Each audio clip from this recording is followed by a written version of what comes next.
오늘 우리에게 주시는 말씀 잠언 4장 20절에서 27절까지 말씀입니다.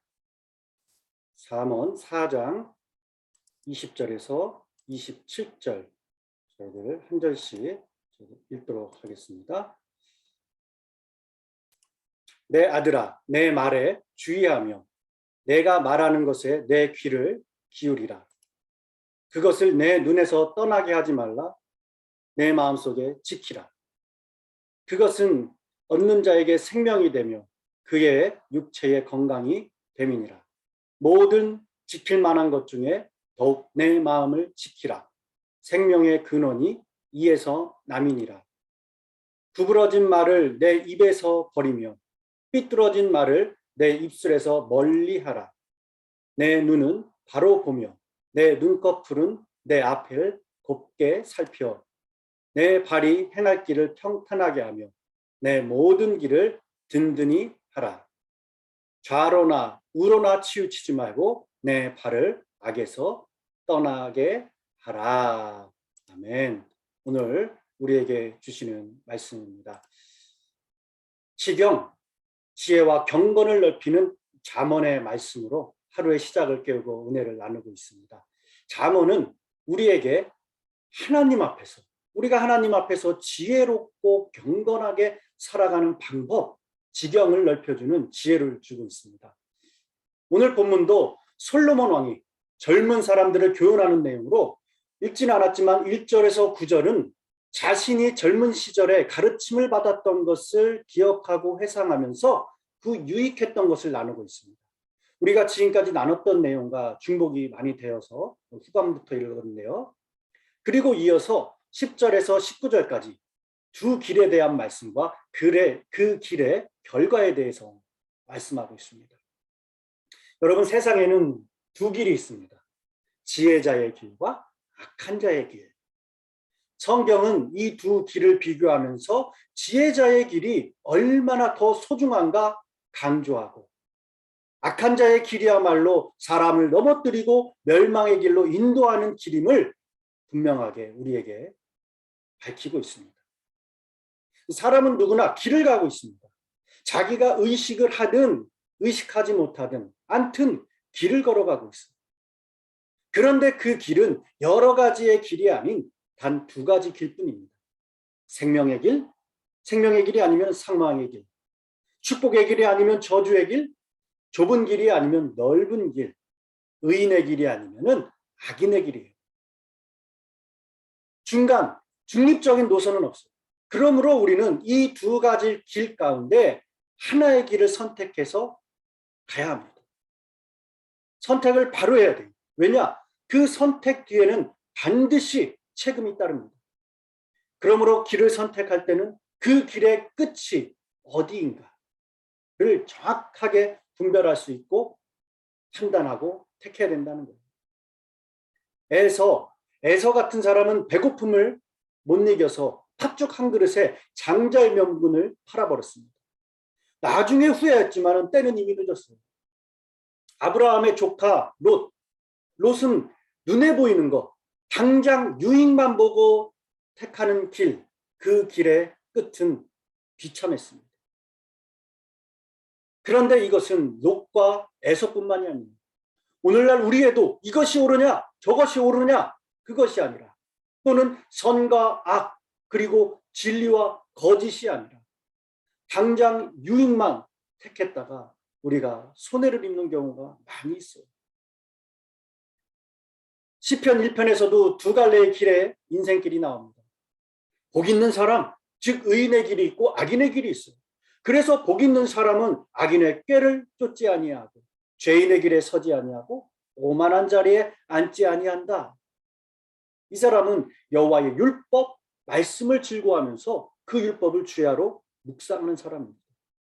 그렇기 때문에 복 있는 사람은 시냇가에 심은 나무가 시절을 쫓아 과실을 맺으며 그 잎사귀가 마르지 아니함 같고 그가 하는 모든 일이 형통하다. 그러나 악인은 그렇지 않아요. 망하는 길임을 말씀하고 있습니다. 악인은 바람에 나는 겨와 같습니다. 악인은 심판을 견디지 못하며 죄인이 의인의 회중에 들어오지 못합니다. 그리하여 의인의 길은 여호와께서 인정하시지만은 악인의 길은 망한다는 거예요. 여러분은 어떤 길을 사랑하고 또 그 길을 걷고 계십니까? 이 길을 선택할 수 있는 지혜, 그 길을 걸어갈 수 있는 지혜, 생명의 길을 지킬 수 있는 지혜는 무엇보다 오늘 말씀에서 모든 지킬 만한 것 중에 마음을 지켜, 입술을 지키며 눈을 지키고 발을 지키고 좌로나 우로나 치우치지 말고 악에서 떠나라 말씀합니다. 마음을 지키는 것이 우리의 눈과 입술과 발을 지키는 것이며 악에서 떠나게 할 줄 믿습니다. 여러분, 우리가 세상을 살아가면서 지켜야 할 것들이 참 많습니다. 건강도 지켜야 됩니다. 우리에게 허락해 주신 재물도 지켜야 됩니다. 사람의 관계도 지켜야 되고, 잘 지키지 않으면 잃어버리게 됩니다. 건강도 건강할 때 지켜야 된다는 말이 있죠. 자유도 자유로울 때, 평화도 평화로울 때 지켜야 합니다. 솔로몬은 그의 아들에게 모든 지킬 만한 것 중에 더욱 내 마음을 지키라 훈계하죠.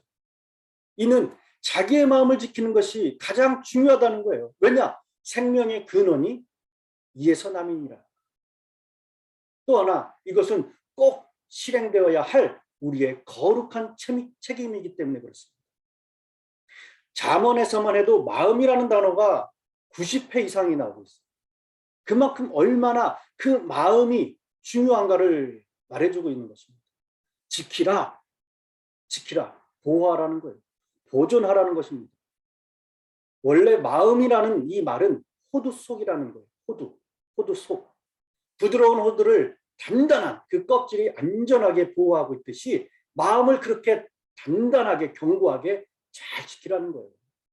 지키되 우선권을 두고 지켜야 된다. 나라도 지키고 가정도 지키고 재산도 건강도 지키는 것도 중요하지만은 그 무엇보다 마음이 지켜지지 않으면은 나머지 것들은 무너지게 되어 있습니다. 우리가 마음을 지키는 최고의 무기와 최고의 방패, 하나님의 진리의 말씀, 하늘의 지혜예요. 다윗이 밧세바 사건을 일으키기도 했지만은 하나님의 용서하심을 깊이 새김으로 하나님의 말씀으로 자신의 마음을 지키는 사람이 되었어요. 그래서 다윗은 아들 솔로몬도 그렇게 지키기를 원했지만은 그런데 솔로몬은 그렇지 못했습니다. 그래서 솔로몬은 지난 날을 참회하는 마음으로 젊은 사람들에게 하나님의 말씀을 지킬 것을, 마음을 지킬 것을 호소하고 있습니다. 여러분, 오늘 하루도 하나님께서 마음과 정성을 다하여 심어주신 그 삶의 우리의 자리에서 용서받은 하나님의 자녀가 됨을 감사하고 말씀으로 마음을 지키며 하나님의 손과 발로 사시는 그 한날이 되시기를 간절히 축원합니다. 로마서 8장 6절에 육신의 생각은 사망이다. 영의 생각은 생명과 평안이다. 마음을 지키는 거예요. 역대상 28장 9절에 내 아들 솔로몬아 너는 내 아버지의 하나님을 알고 온전한 마음과 기쁜 뜻으로 섬길지어다. 여호와께서는 모든 마음을 감찰하사 모든 의도를 아시나니 내가 만일 그를 찾으면 만날 것이요 만일 내가 그를 버리면 그가 너를 영원히 버리시리라. 유대인의 교훈집에도 이런 말이 있습니다. 두뇌를 일구는 것보다 마음을 일구는 것이 더 낫다. 영국의 시인 밀턴은 마음은 천국도 만들고 지옥도 만든다고 했어요. 더욱 내 마음, 내 생각을 지키라는 거예요. 우리의 모든 마음을 감찰하시며 모든 의도를 아시는 하나님은 우리가 마음을 다하고 생각을 다하여 하나님을 찾기로 합니다. 그리고 그 가운데 만나주시기를 기뻐하신다는 거예요. 여러분, 더욱 여러분의 마음과 마음의 생각을 잘 지킴으로써 마음을 감찰하사 모든 의도를 아시는 하나님을 만나시길 바랍니다. 그래서 지경이 넓혀짐으로 생명과 평화를 소유하시는 귀한 그러한 우리의 신앙이 될 줄 믿습니다. 더욱 내 마음을 지키라. 마음으로 하나님에 대한 믿음을 지키는 것입니다. 그래서 더욱 자기의 마음의 생각을 지키는 사람은 하나님의 말씀을 듣고 깨닫고 결실을 맺어요. 그리고 하나님을 만나고 보게 됩니다. 여러분, 모든 지킬 만한 것 중에 더 마음을 지키심으로 생명을 얻고 육체의 건강도 얻으시기 바랍니다. 그리고 결실을 맺어 하나님께 영광을 돌리시길 바랍니다. 이솝우화에 이런 이야기가 있습니다. 사자가 크게 입을 벌리고 양에게 물었습니다. 순한 양에게 물었어요. 내 입에서 무슨 냄새가 나지 않나 맡아보아라. 그렇게 양한테 물었습니다. 양이 사자의 입에 코를 가까이 대고 맡아보니까 아주 고약한 냄새가 났어요. 그래서 양은 있는 그대로 고약한 냄새가 납니다 라고 대답했습니다.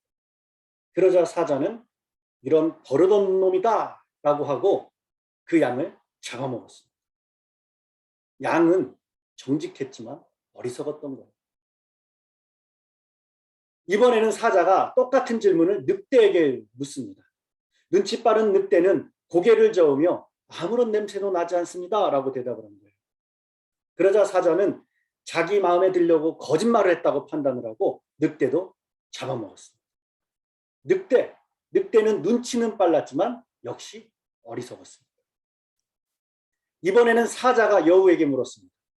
그러나 여우는 곤란한 표정을 지으며 말하는 거예요. 사자님, 저는 감기 때문에 냄새를 맡을 수가 없습니다. 죄송합니다. 이렇게 대답을 했어요. 사자는 이 대답을 듣고 할 수 없이 여우를 살려주었어요. 여우는 지혜로웠습니다. 그래서 살았습니다. 이 이야기에서 우리에게 중요한 교훈을 주죠. 똑같은 인생의 문제를 만나도 마음을 지킴으로 생각을, 말을, 행동을, 그 가운데 눈을, 우리의 귀를, 발을, 손을 지혜롭게 함으로 생명을 얻게 한다는 거예요. 4장 4절에 그리하면 살리라 라고 말씀하고 있습니다. 내 마음을 지켜라. 그리하면 살리라. 지킴이 생명이라는 거예요. 마음을 지키는 사람과 지키지 못하는 사람의 차이는 죽느냐 사느냐 천국과 지옥의 차이와 같습니다. 하나님은 우리의 중심, 마음을 보시는 하나님이십니다. 마음을 지키심, 마음을 중심을 우리는 잘 잡아야 돼요. 자전거를 타려면 중심을 잡아야 됩니다. 중심을 잡지 못하면 결국 넘어지고 말아요. 그것은 우리의 신앙생활에도 마찬가지예요. 세상의 유혹에 넘어지지 않고 승리하려면 말씀으로 중심을 잡고 지속적으로 주님을 바라보아야 하는 그 중심, 그 마음을 지켜야 됩니다. 그러나 말씀에서 떠나고 다른 것들을 바라봄으로 그 중심을 잃으면, 마음을 뺏기면 그 순간부터 죄로 향해 굴러떨어지게 되어 있습니다. 내 영혼이 건강한 삶을 유지하고 지속하는 그 비결은 간단합니다. 우리의 마음에 하늘의 지혜를 두는 것이 그것을 지키는 것입니다. 십자가에 높이 달리신 예수님을 바라보고 말씀의 지혜가 충만하다는, 영혼을 파괴하는 이 세상에 살지라도 오히려 우리의 영혼은 날마다 하나님의 영으로 소생케 되어질 줄 믿습니다. 그 은혜로 우리의 팔이 행하는 길이 평탄케 되면 모든 길을 든든히 세워나가시는 그런 지경이 넓어지신 저와 여러분이 되시기를 간절히 축원합니다. 기도하겠습니다. 사랑의 하나님, 감사합니다. 복된 주일을 기쁨으로 보내게 하시고 새로운 하루와 한 주의 시작을 또다시 주 앞에 예배드림으로 시작해 하시니 감사드립니다. 이 믿음이 변치 않도록 우리의 마음과 생각을 단단히 지킬 수 있는 하늘의 지혜를 부어 주시옵소서. 오늘 하루의 삶도 주신 말씀을 통해서 결단하는 은혜로 우리의 밟고 서는 그 자리와 길과 모든 것이 평탄하게 되는 역사와 그 길이 든든하고 곱게 되며 또한 진리의 말씀을 통해 좌우로나 우로나 치우치지 않고 마음의 중심, 말씀의 중심을 잡음으로 살아나고 살리는 역사가 있게 하여 주시옵소서. 주님의 계획하심 속에 소명교회가 든든히 주의 사역을 잘 감당하게 하신 은혜를 감사드립니다. 우리 모든 성도님들 영육간의 강건함으로 진정한 예배가 숨쉬는 교회, 주님이 주인이 되시는 교회, 믿음의 교회, 기도가 쌓이는 교회, 말씀이 살아 움직이는 교회, 성도의 사랑이 넘치는 교회, 섬김과 헌신이 기쁨이 되어서 열매 맺는 주님 보시기에 아름다운 교회 될 수 있도록 주님 붙잡아 이끌어 주시옵소서. 감사드리며 이 모든 말씀 우리 주 예수 그리스도의 이름으로 기도드렸습니다. 아멘.